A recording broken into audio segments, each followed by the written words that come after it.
Maharashtra state board का result आने के बाद इंजीनियरिंग परस्यू करने वाले स्टूडेंट्स के दिमाग में एलिजिबिलिटी क्राइटेरिया के रिगार्डिंग कुछ सवाल है, तो उसका सॉल्यूशन। इंजीनियरिंग में अगर आपको जाना है तो फिजिक्स, केमिस्ट्री, मैथमेटिक्स के सब्जेक्ट होने चाहिए। कुछ पर्टिकुलर इंजीनियरिंग के ब्रांचेस को बायो के ग्रुप के साथ विदाउट मैथ्स भी अलाउ किया जाता है। मैं स्पेसिफिकली पीसीएम के बारे में थोड़ी सी इंफॉर्मेशन देने वाला हूँ। जो भी स्टूडेंट जो ओपन मेरिट का रहता है उसके लिए जो क्राइटेरिया है वो 45% in boards physics, chemistry and mathematics together, ये रूल है।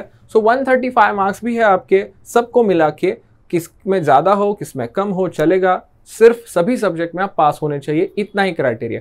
अगर आप कौन से भी रिजर्वेशन से हो, वो एससीबीसी हो या फिर दूसरा कौन सा भी रिजर्वेशन हो, उसमें आपको ये कट ऑफ में रिलैक्सेशन दिया जाता है, वो 40%, मतलब 120 मार्क्स पे भी आप एलिजिबल बन जाते हो। अब इसमें भी आपको प्रॉब्लम आ रहा है तो महाराष्ट्र स्टेट गवर्नमेंट में इसमें भी एक सॉल्यूशन दिया गया है। आपका केमिस्ट्री जो सब्जेक्ट रहता है वो चेंज कर दीजिए, जो आपका हाईएस्ट स्कोरिंग वाला सब्जेक्ट रहेगा, बट उसमें कंडीशन है जैसे कि वो आप biology, biotechnology, electronics, computer, IT, technical subjects के साथ 100 मार्क्स के हिसाब से रिप्लेस कर सकते हो। और अगर आपका टोटल ये कैटेगरी वाइज 120 या फिर ओपन मेरिट के हिसाब से 135 क्रॉस कर रहा है, then again you are eligible for engineering. बाद में आपका एडमिशन जो रहता है वो सीईटी बेस्ड ही रहता है, बट ये बेसिक बोर्ड का क्वालिफाइंग क्राइटेरिया क्या आएगा इंजीनियरिंग के लिए, इसका ये आंसर है।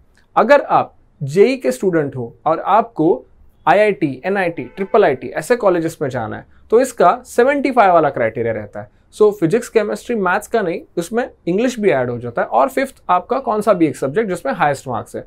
तो इन सबको कलेक्ट करते हुए अगर आपका बोर्ड का स्कोर 75% प्लस आ रहा है तो यू आर अगेन एलिजिबल। अगर वो नहीं आ रहा है तो ऐसे केस में आपके पास कुछ भी सॉल्यूशन नहीं है, आप IIT, NIT, triple IT process में नहीं जा सकते हो। आप अगर वहाँ पे भी आप एससी, एसटी जैसे कैटेगरीज में बिलोंग करते हो तो वहाँ पे भी हमारे पास सॉल्यूशन है। आपको वहीं पे भी रिलैक्सेशन ऑफ 10% दिया जाता है, और आपके मार्क्स अगर 65 भी है तो भी ये ऐसा same rule, physics, chemistry, mathematics, English and fifth subject, तो आपको वहाँ पे एलिजिबल किया जाता है। वैसे हर एक डीम्ड यूनिवर्सिटी का अलग अलग रूल है, जैसे कि बिट्स बोलता है कि 75% तो चाहिए ही चाहिए, plus every subject physics, chemistry, mathematics minimum 60 marks तो आने ही चाहिए।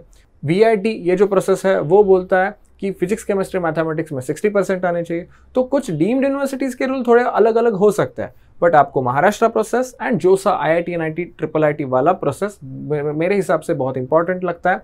तो उसका बेसिक एलिजिबिलिटी क्राइटेरिया इस वीडियो के थ्रू मैंने कवर करने का ट्राई किया है।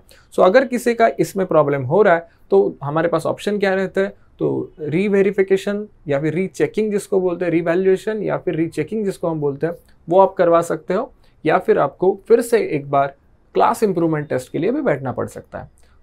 आपको होपफुली ये प्रोसेस समझ में आ चुका होगा। Stay tuned with our YouTube channel. इसे ही इन्फॉर्मेटिव इन्फॉर्मेशन देने के लिए मैं हमेशा आता रहूँगा। कुछ आपके दिमाग में और क्वेश्चंस है तो मेंशन कीजिए चैट बॉक्स में, और अभी तक हमारा व्हाट्सएप ग्रुप ज्वाइन नहीं किया होगा तो वो भी ज्वाइन कर लीजिए ताकि आपको सारे अपडेट्स मिलते रहे। अगर आपको हमारा पेड काउंसलिंग चाहिए तो आप दिए हुए नंबर पर जस्ट व्हाट्सअप कीजिए आपका नाम, बाकी डिटेल्स, और आपको इंजीनियरिंग का पेड काउंसलिंग चाहिए, आपको डिटेल्स मिल जाएंगे और हमारी काउंसलिंग सर्विस ऑटोमेटिकली आपके लिए स्टार्ट हो जाएगी।